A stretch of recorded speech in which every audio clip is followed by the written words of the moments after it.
के, इसलिए इस परिवार के जितने भी सदस्य हैं आकर कृपया आरती में सम्मिलित हो जाएं, क्योंकि आरती का शुभारंभ कुछ ही समय में शुरू कर दिया जाएगा।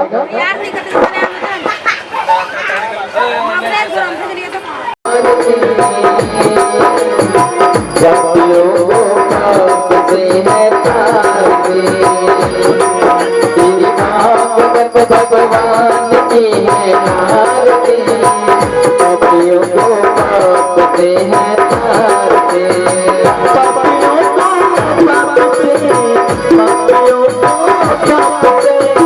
पापियों को कांपते, पापियों को कांपते, पापियों को कांपते, भगवान की है आरती, पापियों को कांपते हैं तारते।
उसके पश्चात हम भगवान नाम संकीर्तन का आश्रय लेंगे। उस समय के लिए भगवान के नाम का संकीर्तन का आश्रय लेंगे। इस परिवार के बाकी जितने भी सदस्य हैं आकर हम पे विराजमान हो जाए।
भगवते वासुदेवाय श्री कृष्णाय नमः।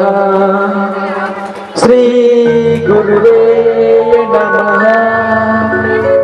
अज्ञानतिमिराय यस्य ज्ञानाञ्जनशलाकया चक्षुरुन्मीलितं तमसे श्री गुरुवे नमः। वनसी विभूषितकरा नवनीत पूर्णेन्दु किन्तु गम हम न जाने सच्चिदानंद रूपाय विश्वोत्पत्त्यादि तवे तापत्रय विनाशाय श्री कृष्णाय वयं नमः। आइए हम ऐसे श्री कृष्ण को वयं नमः करते हैं जो हमारे तीनों तापों को होता है। आइए राधा गोविंद के चरण कमलों का ध्यान करते हुए सभी श्रीमद् भागवत गंगा में प्रवेश करें। दुख को एक साथ लेकर चलता है वही सबसे बड़ा मनुष्य और वही उसके अंदर मनुष्यत्व। और उसके बाद भगवान सूत जी ने चढ़े हो गए। क्या आपको पता है कि वो जो ट्रेन का ड्राइवर है वो कौन है? या वो जो बस का ड्राइवर है वो कौन है? या वो एरोप्लेन है वो कौन है?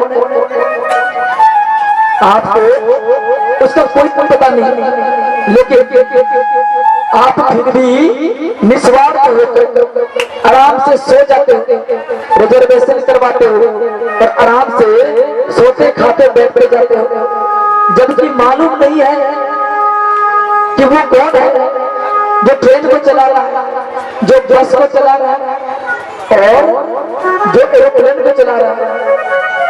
अनजान व्यक्ति को ना जानते हुए भी अपना रिश्तेदार समझकर हम बैठ जाते हैं और अपने सफर को पूरा करते हैं, लेकिन हमें इस बात की जानकारी है कि वो जो सर्वस्व भगवान गोविंद है उससे हमारा रिश्ता है।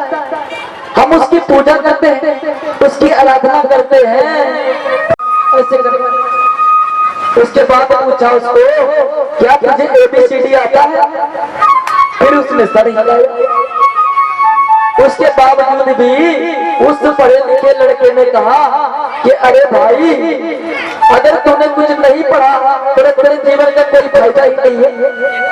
इतनी देर में वो जो नाव था बीच मझधार में पहुंच गया।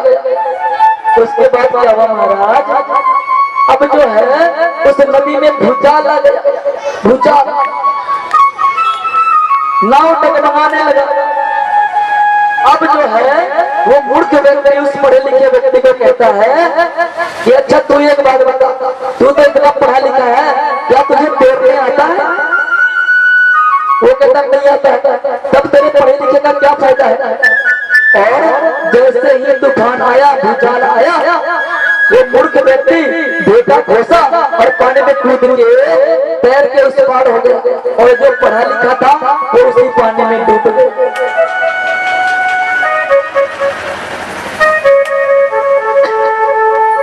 तो ये जो भागवत है पिताजी, मुझे अब जहां से पूछो जो पूछो वो पढ़ लिया, वो कर लिया।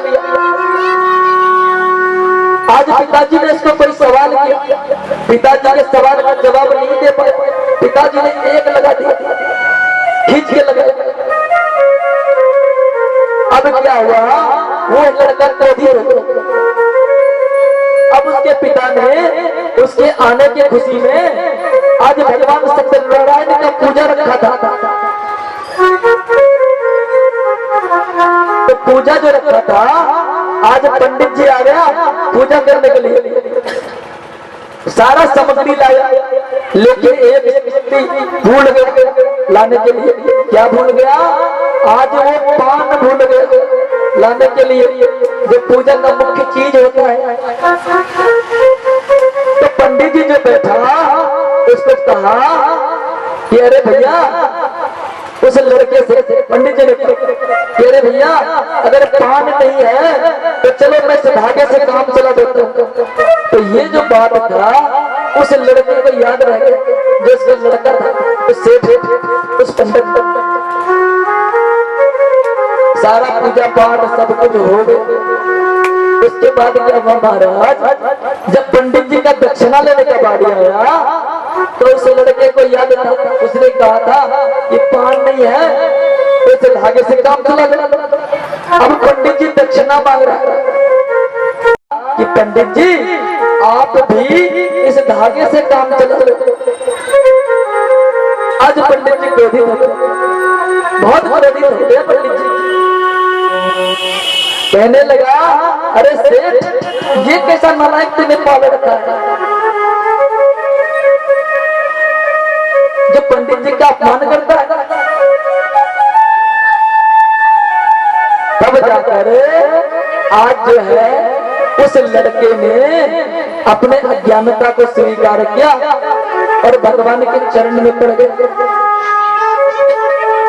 इसके तत्पश्चात आइए हम अपने आज पंचम दिवस के कथा की ओर प्रवेश करें। कल के कथा सत्र में हमने भगवान की कई प्राकृतिक लीलाओं का वर्णन सुना था। आइए उसी लीलाओं में से एक महत्वपूर्ण लीला है जिसको हम कहते हैं माखन चोरी लीला। आइए उस लीला का थोड़ी देर के लिए हम लोग आनंद उठाते हैं। भगवान सूत जी कहते हैं कि एक बार प्रभावती नाम की एक स्त्री थी जो मैया कृष्ण की जो मैया है उसकी सहेली यशोदा मैया की सहेली मान लो या मंचोड़ी मान लो या सखी मान लो। उसकी 6-7 सहेली थी, सबसे प्रिय थी प्रभावती। तो क्या हुआ प्रभावती का एक देवर जो अगर प्रभावती का की अगर कुछ निकालती माखन मिश्री तो ये जो प्रभावती का देवर है इसका नाम तो मनसुखा। ये सारा खबर आज कन्हैया जी को देखो कि अरे कन्हैया आज जो है मेरी भाभी प्रभावती ने बहुत व्यंजन बनाया है।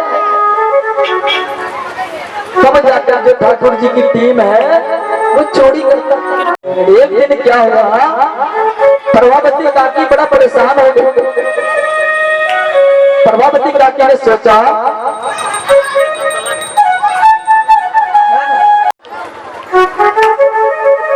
एक दिन प्रभावती काकी ने क्या किया उसके घर में कोठी था।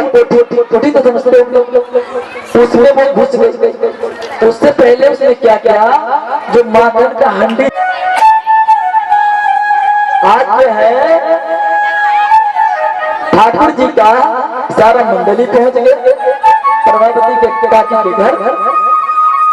अभी क्या करें अब जो है मेरे ठाकुर ने क्या किया कि घंटी जो है उसको जाके कहा कि अरे घंटी मैं तो तेरा स्वामी हूँ तुझे तो पता है मैं तो जगत का स्वामी हूँ ये भी तुझे पता है।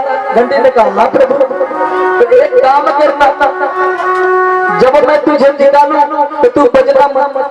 प्रभु ने उस घंटी को ये नहीं कहा कि जब मैं खाऊंगा तब भी नहीं बजना। सिर्फ प्रभु ने कहा कि मैं जब तुझे निकालूं तो बजना मत। घंटी ने कहा ठीक है प्रभु आप जैसे आज्ञा हो। अब क्या हुआ प्रभु का जो जितना सखा था सबने खूब घंटी को हिलाया घंटी को डोलाया। घंटी अब टूटने वाला बोलने वाला नहीं है। घंटी अब कुछ नहीं बोलते। अगर आप कभी मंदिर जाते हो तो घंटी को पकड़ते तो कंटक तो करता है वो, लेकिन आज घंटी कुछ नहीं बोलते क्योंकि भगवान ने उसको आज्ञा दिया था। उसके सारे सखाओं ने आज मक्खन खूब खाया। सारा मटका का मटका खाली कर दिया और मटके को फोड़ दिया और सारा मटका जो था प्रभावती काकी के घर में सारा दही का ढेर लगा दिया। पूरा बहने लगा नदिया।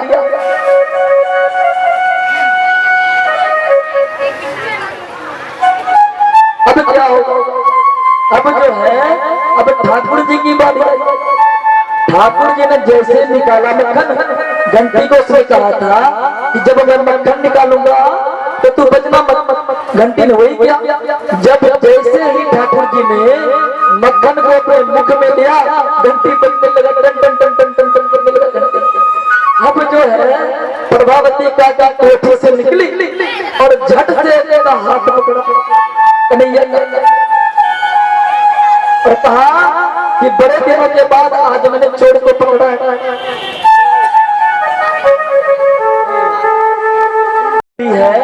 वो अभी भी घूंघट डाल के चलती है, घूंघट को उखाड़ के नहीं चलती, एक अच्छी नारी बन के चलती है। अब जो है उसका घूंघट ढला हुआ, अब जो है कुछ दूर चला रहे कन्हैया को लेके प्रभावती का की, और जो मैया यशोदा का घर है वो सकरेली स्कूल के पास है। और प्रभावती का की कन्हैया को लेके ये जो मेरा चौक है ना यहाँ तक पहुंचा, उसके पीछे सब मंडली जा रहा है। तो आज क्या कहने ठाकुर ने कि उसी काकी का जो देवर था मनसुखा, उसको बोले मनसुखा उसके पास आ। अब उसने बोला कि चाची मैं इतना छोटा सो, तूने मेरा हाथ कस के पकड़ लिया है, एक काम कर तू मेरा इस हाथ को छोड़, इस हाथ को पकड़ ले। जैसे काकी ने कन्हैया के इस हाथ को छोड़ा, इस हाथ को पकड़ा, मनसुखा का हाथ उसके हाथ में थमा लिया कन्हैया। अब जो है प्रभावती चाची एक हाथ में डंडा है और एक हाथ में उसमें घसीटते ले जा रही है। चल चल चल आज मैं यशोदा मैया को बता के रहूंगा कि तेरा कन्हैया चोर है। देख आज मैंने इसको रंगे हाथों पकड़ लिया। अब जैसे कन्हैया समझ के मनसुखा को लेके मैया यशोदा के आंगन गई, कहती है अरे यशोदा मैया, अरे देख तेरा माखन चोर आज मैंने पकड़ के लाया रंगे हाथों। देख तू कहती थी कि मेरा लाला माखन नहीं चुराता।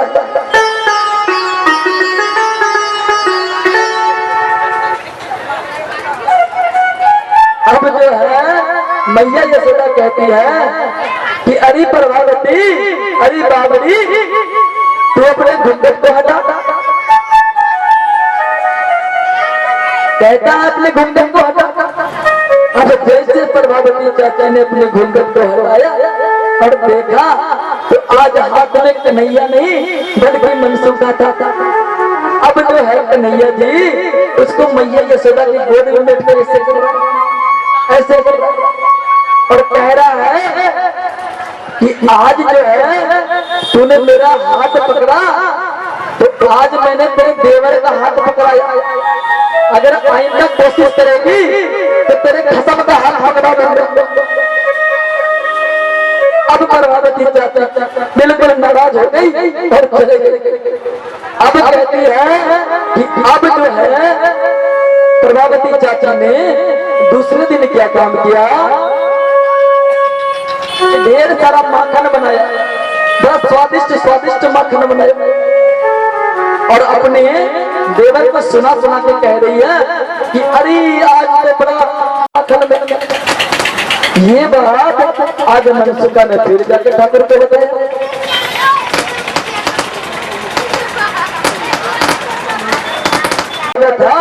उसके पीछे एक छोटा सा खिड़की था, ठाकुर के साथ एक बंदर रहता था छोटा सा। मेरे ठाकुर ने उस बंदर को कहा कि जा तो इस खिड़की को खोल। आज जो है सारी मंडली उस खिड़की से प्रभावती चाचा ने चरणों से मुझे लगा के किस्मत बदल दी मेरी, किस्मत बदल दी मेरी। वो अपना मुझे बना के चरणों से मुझे लगा के किस्मत बदल दी मेरी।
घर चलते हैं चोरी करते हैं।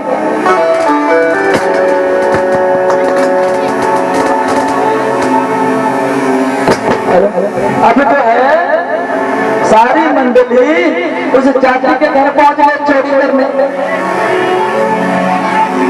और उस चाचा के घर जाके चोरी कर रहा और देख रहा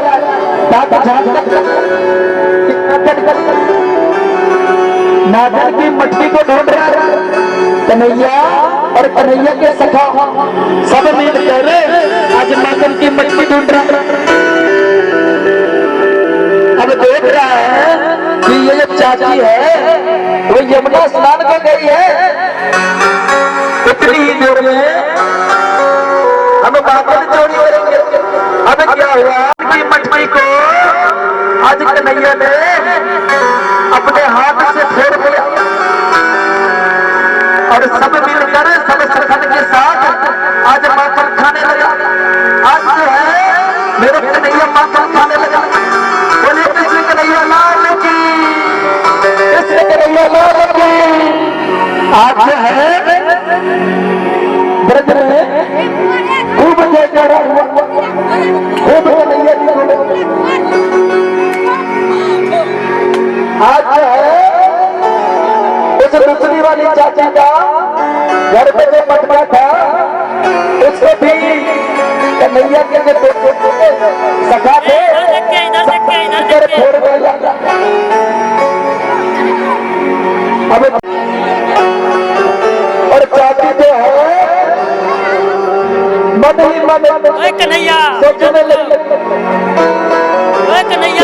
सोचा था कि कन्हैया सुधर गया होगा, लेकिन जो है कन्हैया वो अब तक नहीं सुधरा। सारी बेटी देख रही है, खाने को ढूंढ रही है।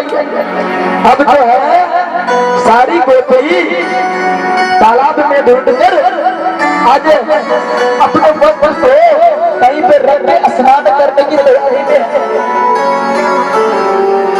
इतनी देर में घर के कन्हैया है कदम की गछिया पर विराजमान होकर राधिकाओं को देखता है।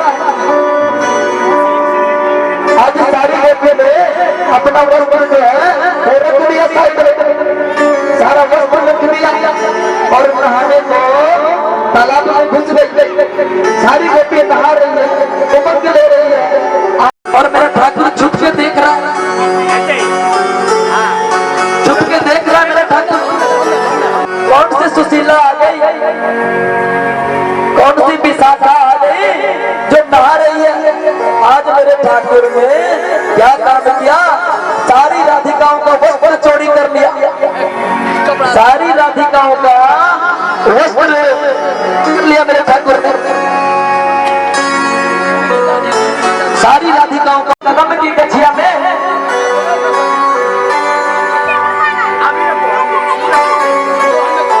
उस कदम की गछिया में मेरे ठाकुर ने अब जो है जितनी भी राधा की सखियां थी सब नहा रही है, अपने वस्त्र को उतार के वस्त्रहीन हो रहे, उछल रही है, कूद रही है, नहा रही है। इतनी देर में मेरा ठाकुर क्या करता है, सबका वस्त्र चोरी कर लेता है। अब जैसे राधाओं का नहाया होता है, जैसे ही राधा अपने वस्त्र की ओर देखती है तो अब उसका कोई वस्त्र राधा को दिखाई नहीं दे रहा। अब राधा परेशान हो गई, अब नदी से ही अर्ज कर रही है और देख रही है कि किस चोर ने राधा का वस्त्र चुरा लिया। अब जो है राधा का नजर पड़ गया उस छोटे कन्हैया पे। आज दिखाता हूँ क्या है, मगर से बातें करे ऐसे। अब जो है अब मुझ पे कृपा करो हे ठाकुर, आज के बाद जो है मैं कभी वस्त्रहीन होकर नहीं नहाऊंगी। आइए जो राधिकाओं ने भगवान नंदलाल सवेरे लेके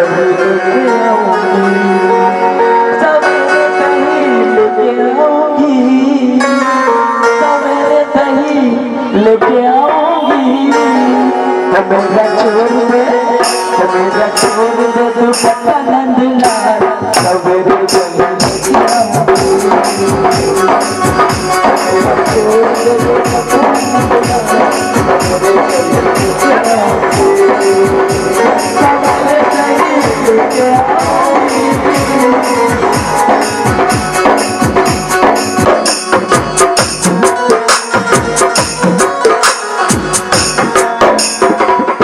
तो मेरा छोड़ दे, तो मेरा छोड़ दे दुपट्टा नंदलाल सवेरे दही लेके आऊंगी, सवेरे दही लेके आऊंगी, सवेरे दही लेके आऊंगी। तो मेरा छोड़ दे,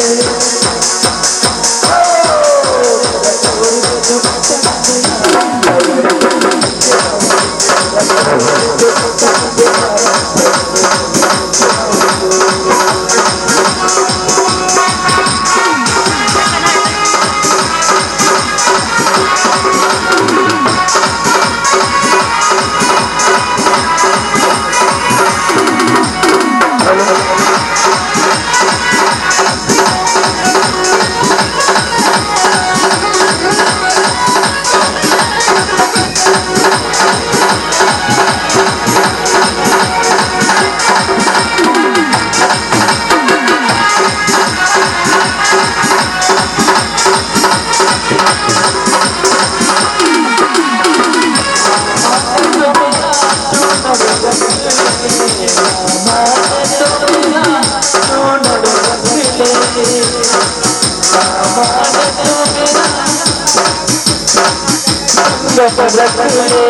राधिकाएं अपनी मंजरियों के साथ अपने घर को प्रस्थान करती है और कन्हैया जी उसके पीछे पीछे उस राधिका के मंडली के साथ चले जाते हैं।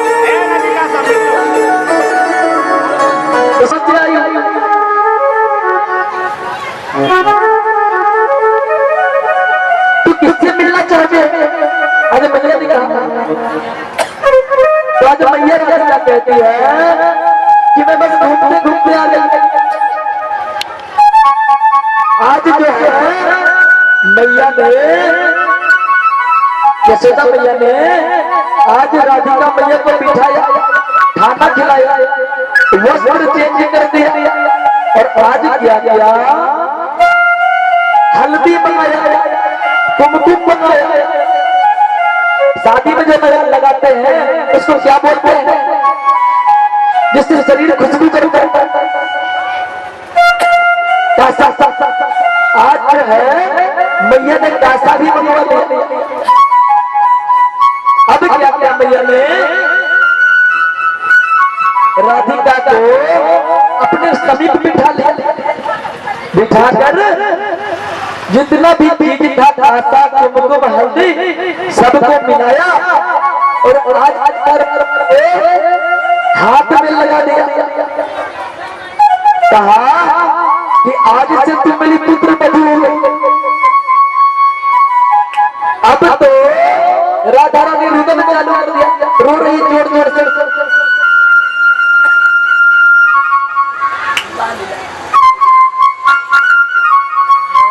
हल्दी लगा दिया, राधा रानी खूब रो रही, खूब रो रही। अपनी सखी विशाखा को कह रही है कि अरे विशाखा, ये हम किस जंगल में फंस गए, मेरे हाथ को पीला नहीं कर। अभी क्या, उस पोखर में मैया ने अपने हाथ में धो दिया। उस दिन के बाद महाराज, वो जो पोखर था वो अभी तक पीला है। उसको आज भी जाओगे आप ब्रज, तो आपको उस पोखर का नाम पीली पोखर रखा गया। और वहां पे राधा जी का विग्रह का अर्थ होता है, राधा जी की मूर्ति है, और जो हाथ धोया राधा जी ने वो छवि है। आप जो है राधा जी की इस वक्त वाले भाव को वहां देख सकते हो। उसके बाद मैया राधिका अपने गांव परसाने पहुंच गई और अपने माता पिता को ये बात बताया।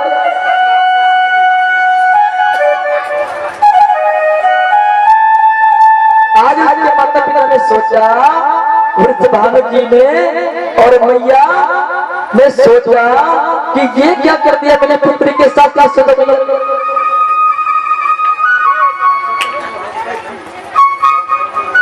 अब जो है वृषभानु जी और उसकी पत्नी और मैया राधिका को लेके आज कहाँ आ गए, भगवान कन्हैया के घर, यशोदा मैया के पास। अब आ गए रिश्ते की बात करते।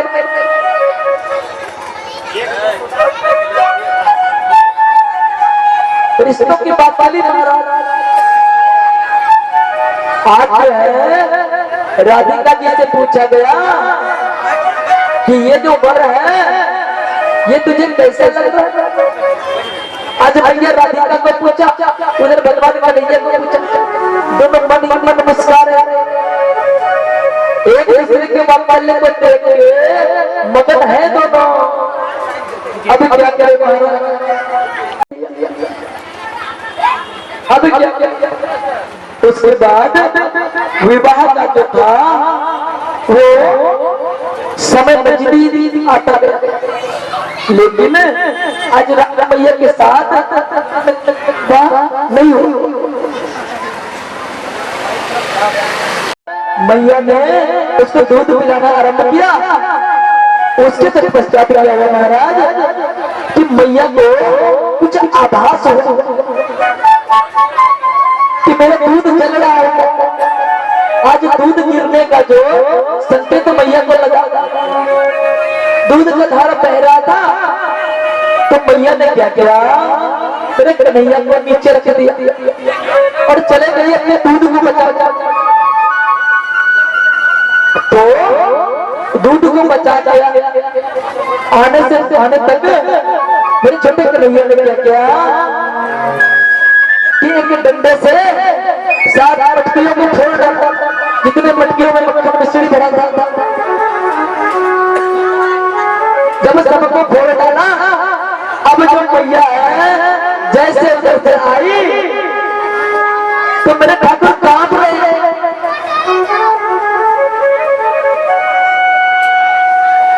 बाबा तुलसी ने ने देखा कि आज जो है मेरे कन्हैया कैसे डांट रहा है, कहा कि सागर संकट उबलते देखा,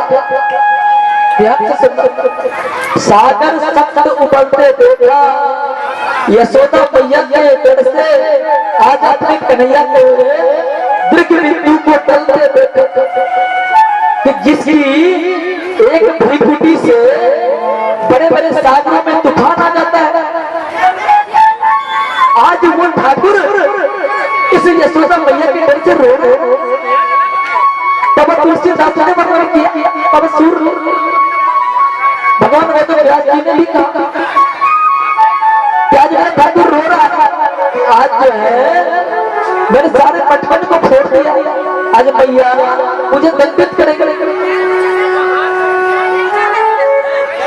अभी क्या हुआ, मैया जैसे आई तो मेरे ठाकुर ने कहा, अच्छा मैया एक बात बताओ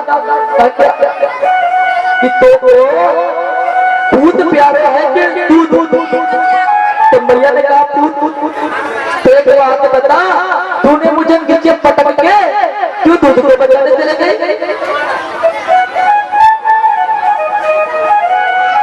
इस भाव को मैया ने वात्सल्य रूप में लिया। और क्या क्या महाराज, आज मैया ने मेरे छोटे कन्हैया को आज उखली मंगवाया, उखली मंगवा के अब कन्हैया को बांधने के लिए लेके गए। तो ब्रज के जितना भी रस्ते था सबको जोड़ा, लेकिन आज वो रस्ते कम पड़ गए। जैसे कन्हैया कैसे घुमाता रस्ते कम पड़ जाता, सारे ब्रज का जो रस्सी था आज मैया ने मंगवा लिया अपने घर पे, लेकिन फिर भी मेरे कन्हैया को आज मैया नहीं बांध पाई। तभी क्या हुआ महाराज, बाबा सूरदास वर्णन करते हैं कि आज का मिताई चांद नामक एक बुढ़िया रहती थी, कहा तो बरसाने जहां मैया राधा पास था।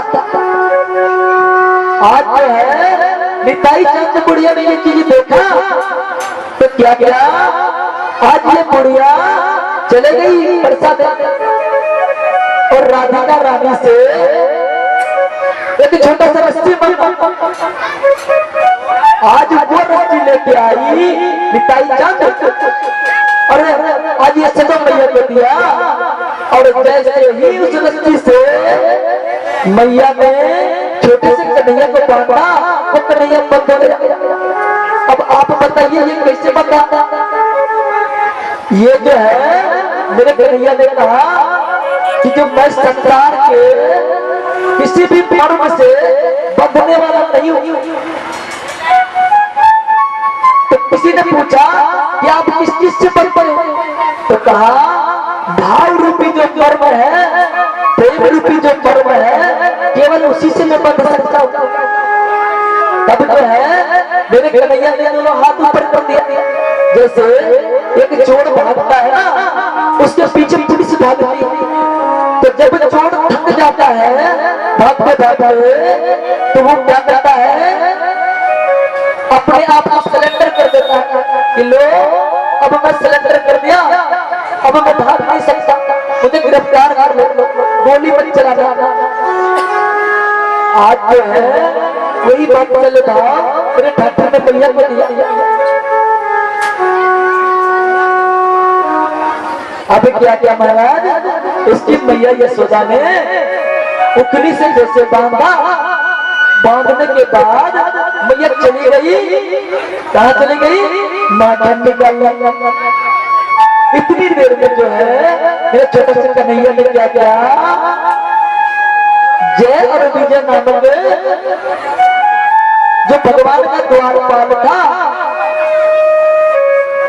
वो श्रापित हुआ था 4 जन्मों तक राक्षस और पेड़ की योनि के लिए।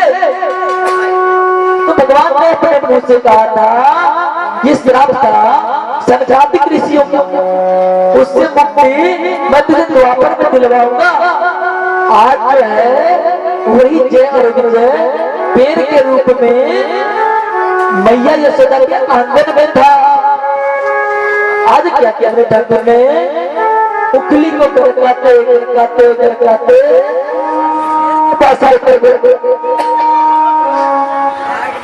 और मेरा ठाकुर क्या किया, पेड़ के उस पार हो गया और उखली इस पार, और मेरे ठाकुर ने खींचते खींचते उस प्रेम को धम से धरती पे गिरा दिया,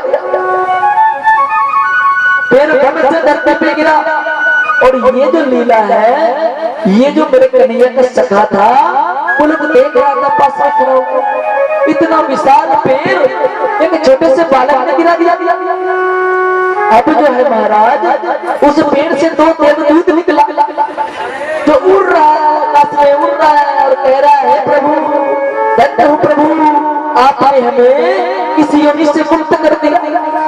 ये जो भाव था, ये उस बालकों ने देखा और पूरे ब्रजवासियों को बताया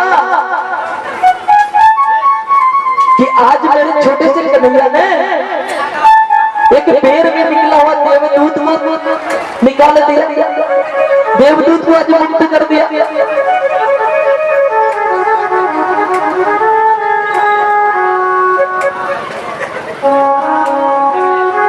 और उसके पश्चात मेरे कन्हैया का जो वात्सल्य भाव था, वो आज ब्रज में बढ़ गया महाराज। आज ब्रज के लोग मेरे कन्हैया की जय जयकार करने लगे।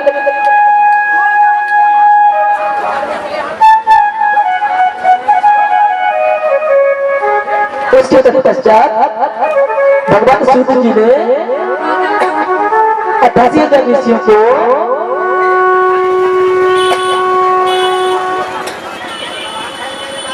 मैया यशोदा के वात्सल्य भाव का दर्शन करा।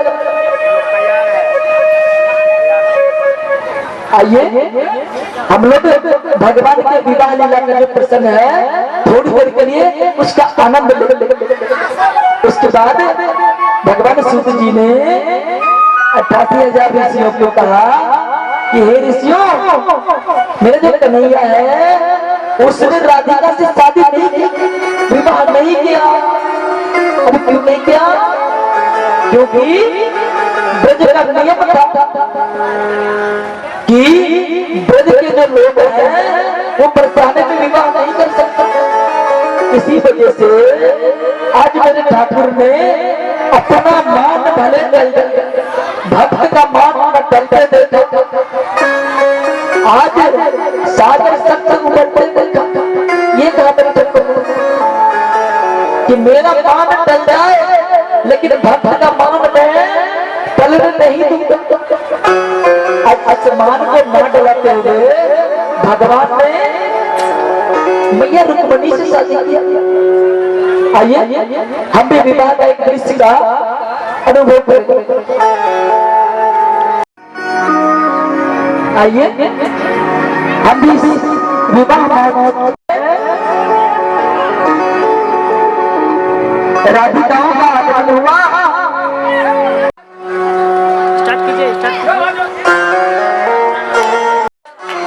इधर देख के शादी करना, इधर देख के।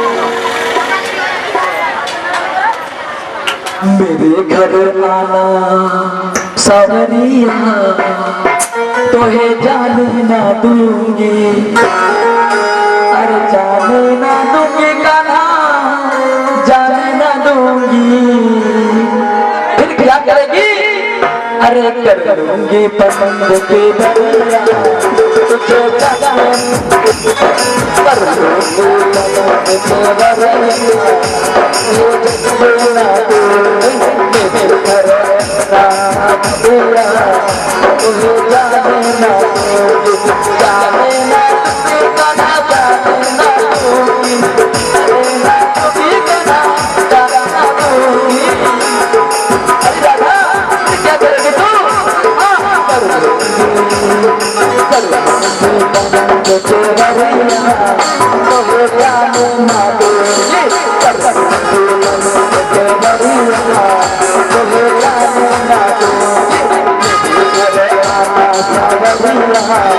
तुझे जाने ना दूंगी। आप लोग भी सुनिए,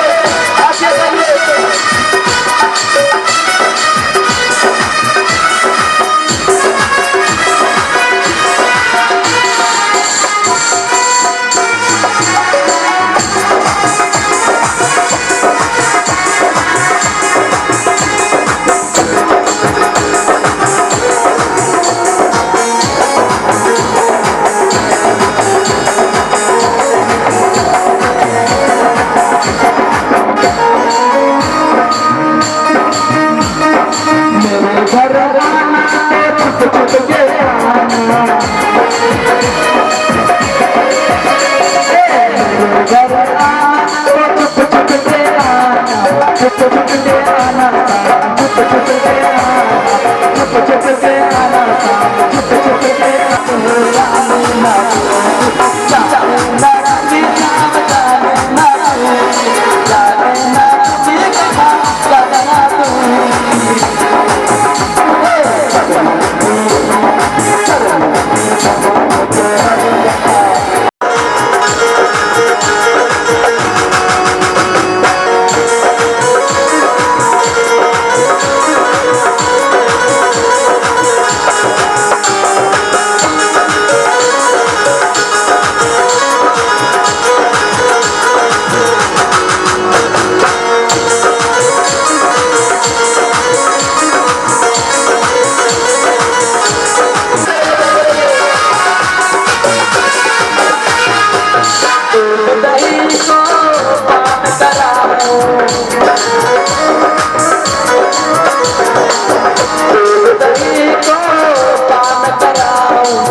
राधे राधे राधे राधे राधे। आइए इस विवाह का प्रसंग का आनंद ले। आइए भगवान कन्हैया जी अब रुक्मणी के साथ विवाह कर रहे हैं। आप लोग तालियों से कि बेटे का जो विवाह करना है उसकी सरकारी कन्हैया ने किया था। आज हम भी महसूस कर रहे हैं कि ब्रज में किस प्रकार भगवान ठाकुर ने राधिकाओं के साथ वात्सल्य भाव जताया था।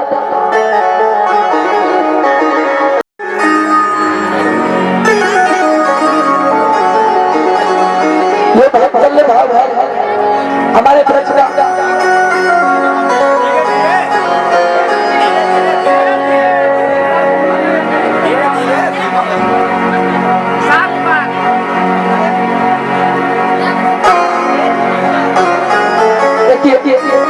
जीवन में ऐसे मौका बार बार नहीं मिलता, क्योंकि जीवन का कोई भरोसा नहीं, कब किसको क्या हो जाए, कब किसकी नैया डूब जाए। आज राधा रानी ने, आज रुक्मणी जी ने कन्हैया जी के साथ वात्सल्य रूप से विवाह किया। आज इसकी सखियों ने अपनी बेटी का भी नाम राधा रख लिया, राधा रानी। अब क्या हुआ, सोते राधा, उठते राधा, बैठते राधा, हर वक्त राधा राधा राधा करता रहता। गुलाब खान मुसलमान था। क्या हुआ, धीरे धीरे धीरे धीरे इसकी जो बेटी थी वो आज बड़ी हो गई, जवान हो गई भारत। अब क्या हुआ, जवान होने के बाद लड़की जब जवान हो जाती है तो उसके माता पिता क्या करते हैं कि एक अच्छा सा वर देकर उसका विवाह करवा देते हैं कि मेरी बेटी या मेरी पुत्री का अच्छा सा घर बन सके। आज गुलाब खान ने क्या किया, एक अच्छा सा लड़का देखा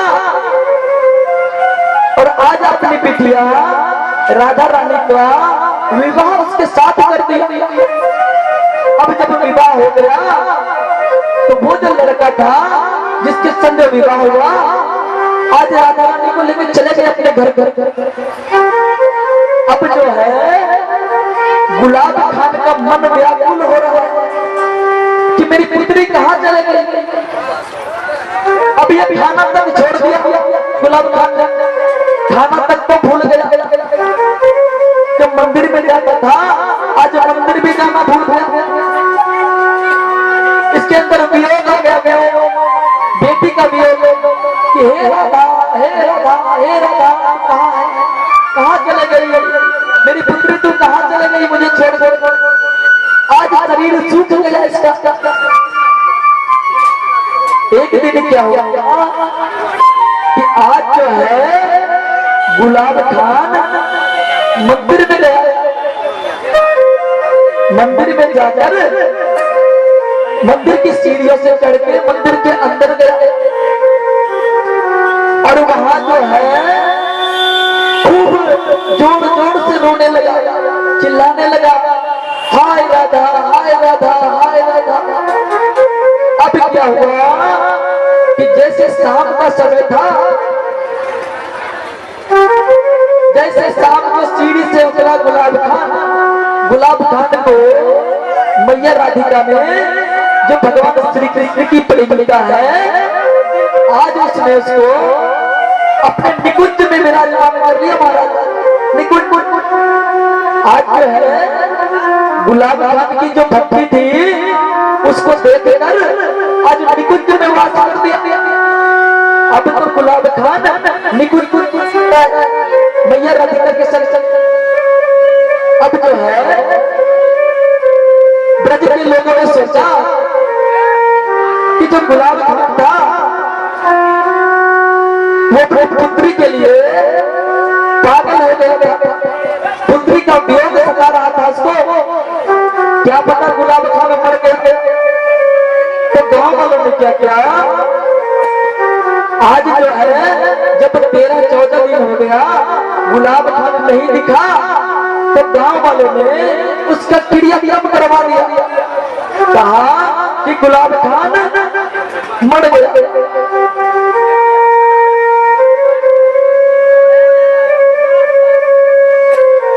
अब क्या हुआ कि जब क्रियाक्रम हो गया उसके बाद गांव वालों ने कहा कि गुलाब खान ने जो मंदिर में वात्सल्य भाव रखा था उसका जो कमाई था उससे आज गुलाब खान का एक विग्रह का अर्थ होता है मूर्ति।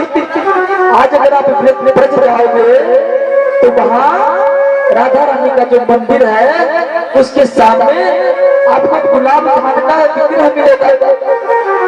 तो आज भी गुलाब खान का विग्रह वहां मौजूद है। तो क्या हुआ महाराज, जब गुलाब खान का विग्रह बना दिया तो कुछ समय और बीत गया। उसके बाद क्या हुआ, एक दिन अचानक गुलाब खान मंदिर में प्रकट हो राधा रानी के निकुंज से बाहर आए। तो जितने लोगों ने सोचा था कि गुलाब खान मर गया, आज जो उसका आंख था खुला रह गया। गुलाब खान को देखते तब जो है मंदिर के पुजारी ने पूछा कि अरे गुलाब खान तू कहां चला गया था, इतने दिन से नजर नहीं आ रहा था। तब गुलाब खान ने कहा कि मैं राधा के वियोग में पागल हो गया था, इसीलिए जो महारानी राधा रानी है वो मुझे अपने साथ अपने निकुंज में वास करा रही थी। अब जो पुजारी है उसका खोपड़ी घूम गया। पुजारी सोच रहा है कि मैंने इतने वर्षों से मंदिर में सेवा किया, सुरक्षा किया, लेकिन आज तक एक पत्ती भी नहीं मिला। लेकिन आज मुसलमान गुलाब खान को राधा रानी अपने निकुंज में वास करवा। तो ये जो भाव है ये प्रेम रूपी भाव है। अगर आपने इस भाव को रखा तो समझो आपकी जिंदगी चकाचक हो जाएगी। ये जो प्रेम है ये बड़ा ही महत्वपूर्ण प्रेम है, जिसका कोई मोल नहीं, जिसका कोई कीमत नहीं। इसके पश्चात भगवान सूर्य जी ने 88,000 ऋषियों को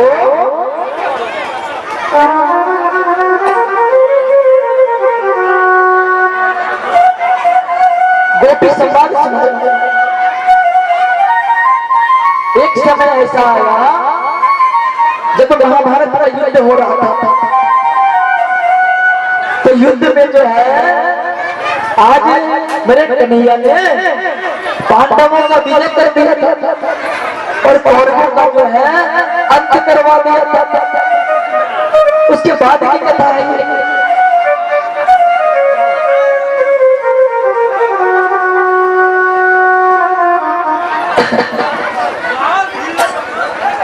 उसके बाद क्या है महाराज कि मेरे ठाकुर ने सबसे पूछा कि तुम्हें क्या चाहिए, तुम्हें क्या चाहिए। सबने सब कुछ मांग लिया, लेकिन मैया कुंती ने आज सिर्फ दुख मांगा। दुख के अलावा कुछ नहीं चाहिए। उसके पश्चात भगवान सूर्य जी ने कहा कि जो गोपियां थी, जब भगवान ब्रज को छोड़कर चले गए तो आज गोपियां भगवान के योग में पागल हो गए, तक रही है। जब भगवान जा रहे थे तो सारी गोपियां भगवान के व्रत के आगे थे कि आप ये छोड़ के मत जाओ। लेकिन आज काका अक्रूर जी जब कन्हैया को लेने आए रथ में, तो कन्हैया ने कहा कि हे मेरे ब्रजवासी, कुछ ही समय बाद आए वापस आ जाओ। अपना कपड़ा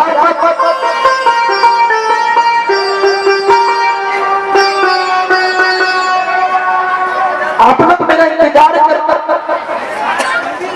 इसके सभी पश्चात क्या हुआ, जब भगवान अपने विराजमान होकर जाने लगे तो आज सारे गोपियां सच पे ले रथ को आगे बढ़ने नहीं देने लगा।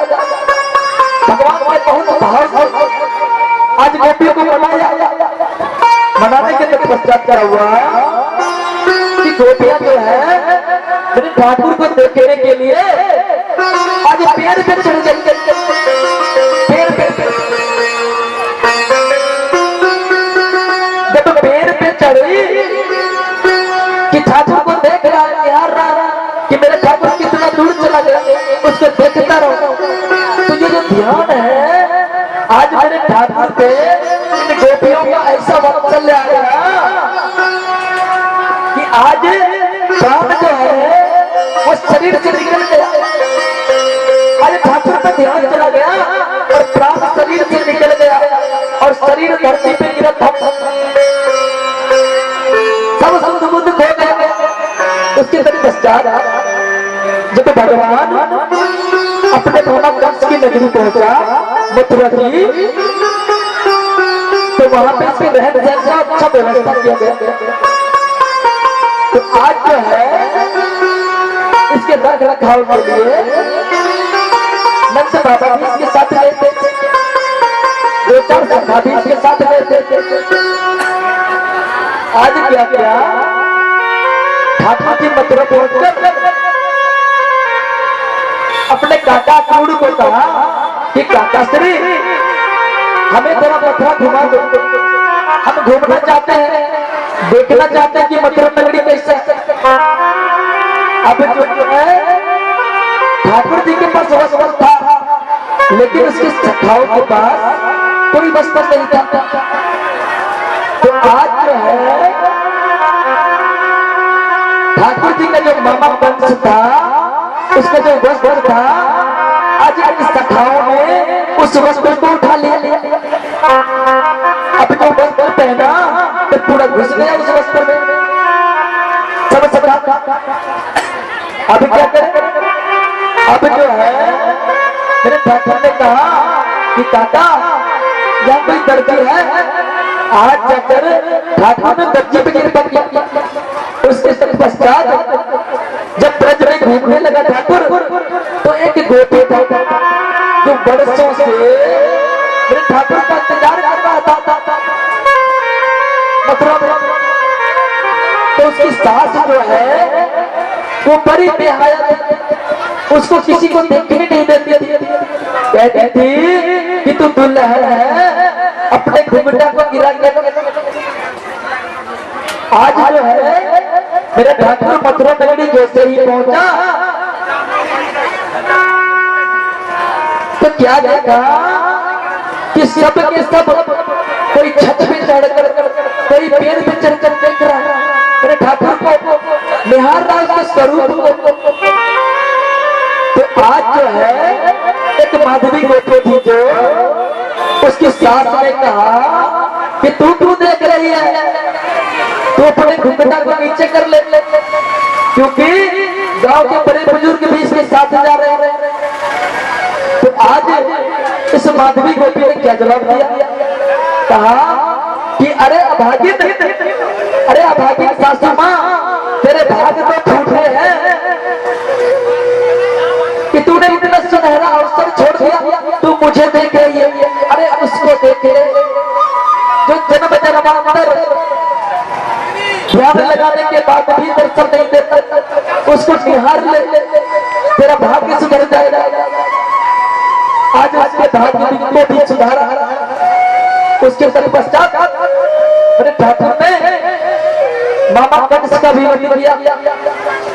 मामा कंस को कुश्ती के दौरान उसी कारावास के आगे परास्त करके उसके प्राण को खींच लिया। आज कंस भी कृपा किया।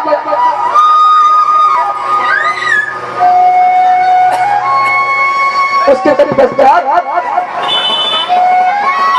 मेरे जो कन्हैया है वो द्वारका नगरी जाने लगे। अपने बाबा विष्णु शर्मा को बुलाया और कहा कि कि हमारे लिए एक लकड़ी का इंतजाम कर। क्यों कहा? क्योंकि कंस का जो ससुर था जरासंध, वो बार बार कंस की मृत्यु का बदला लेना चाहता था। इस वजह से आज जो मेरा ठाकुर है उसने पत्थर लकड़ी को त्याग दिया और कहा चले गए तो अपने कालों धाम को चले गए और वहां का वात्सल्य भाव को दिया, अपने भक्तों पे कृपा किया। उसके पश्चात 88,000 ऋषियों को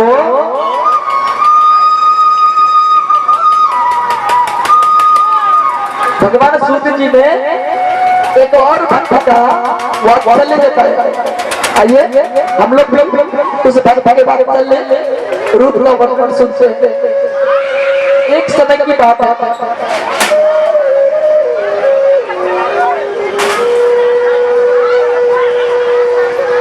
किसी गांव में एक सेठ साहूकार रहता था। उसका एक पुत्र था और एक पुत्री, लेकिन दोनों का दोनों जो था वो अपने बाप के बूढ़े होने के कारण अपने बाप का सेवा नहीं करता था। महाराज आज बाप का सेवा नहीं करता था तो क्या हुआ? उसका जो पिता था वो बूढ़ा बुजुर्ग व्यक्ति, उसके मन में एक भाव आ गया कि दक्षिण भारत में ठाकुर जी का एक मंदिर है, वहां से जाके मैं दर्शन करके आऊं। तो अब उस बूढ़े बुजुर्ग व्यक्ति ने सोचा, उस सेठ साहूकार ने सोचा कि ना मेरा पुत्र मेरे साथ है ना पुत्र, अब मैं जाऊं तो जाऊं कैसे अपने ठाकुर से मिलने। तो उसके पड़ोस में एक लड़का रहता था, उसको उसने बुलवाया और कहा कि बेटा अगर तू मुझे उस दक्षिण भारत के भगवान ठाकुर का दर्शन अगर करवा के ले आएगा तो तू जो मांगेगा मैं तुझे वो दे दूंगा। आज क्या हुआ कि वो जो लड़का था अपने सारे कर्मों को काम काजों को त्याग कर उस सेठ को उस बूढ़े बुजुर्ग को दक्षिण भारत की ओर लेके गया, जहाँ ठाकुर जी का एक विशाल काय मंदिर है, दर्शन करवा। जाते जाते पूरे 1.25 महीना लग गया। जब वहां पहुंचा तो ठाकुर जी का विराट विग्रह बना हुआ दक्षिण भारत गुजरात में। अभी भी अगर आप जाओगे बड़ा सुंदर विग्रह है भगवान ठाकुर जी का। वहां पे जब लेके पहुंचा उस बूढ़े सेठ को, तो सेठ ने ठाकुर का दर्शन किया। सेठ का सेवा भी किया लड़के ने, बहुत सेवा किया सेठ ने।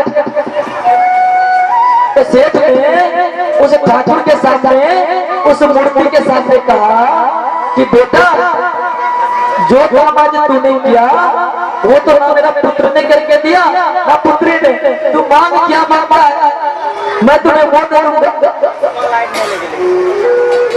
आज जो है मेरे ठाकुर के सामने उस सेठ ने कहा कि मांग बेटा क्या मांगता है।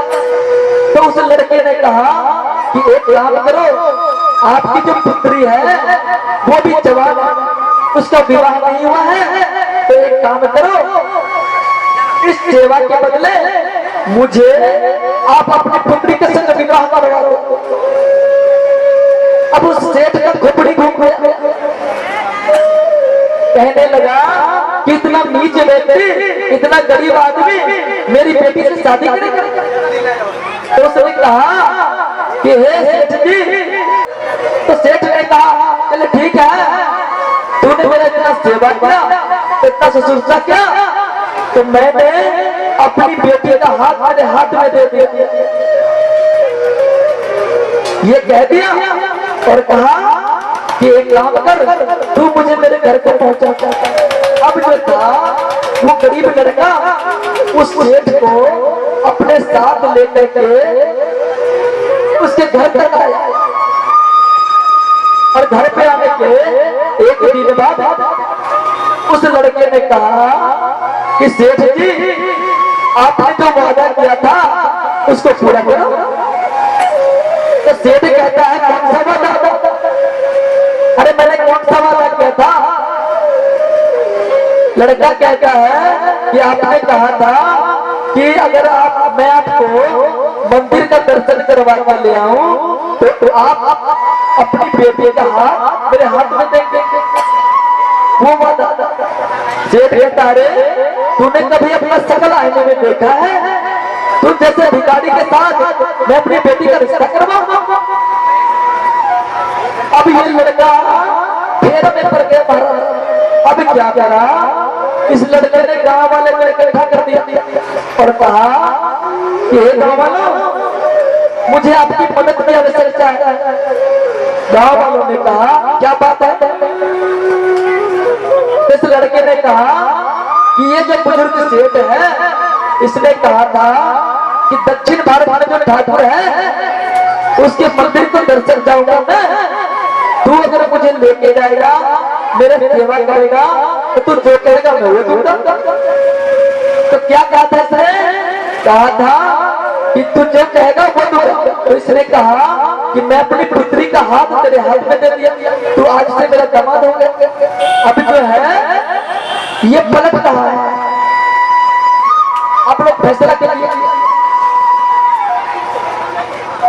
अब जो है गांव वाला कहता है कि कोई प्रूफ है तुम दोनों के अलावा और कोई था वहां? अब लड़के को चक्कर आ गया। अब लड़का फिर में पड़ गया मारा। अब लड़का सोच रहा है विचार रहा है। तो लड़के को याद आ रहा मुड़ भी बात तेरे पास क्या प्रमाण है? कहा मैं प्रमाण साबित करना चाहता हूँ। तो गांव वालों ने कहा कि जब तुझे मौका दिया। अब क्या किया? इस लड़के ने जो सेठ ने वादा किया था उसके आज जो है ठाकुर को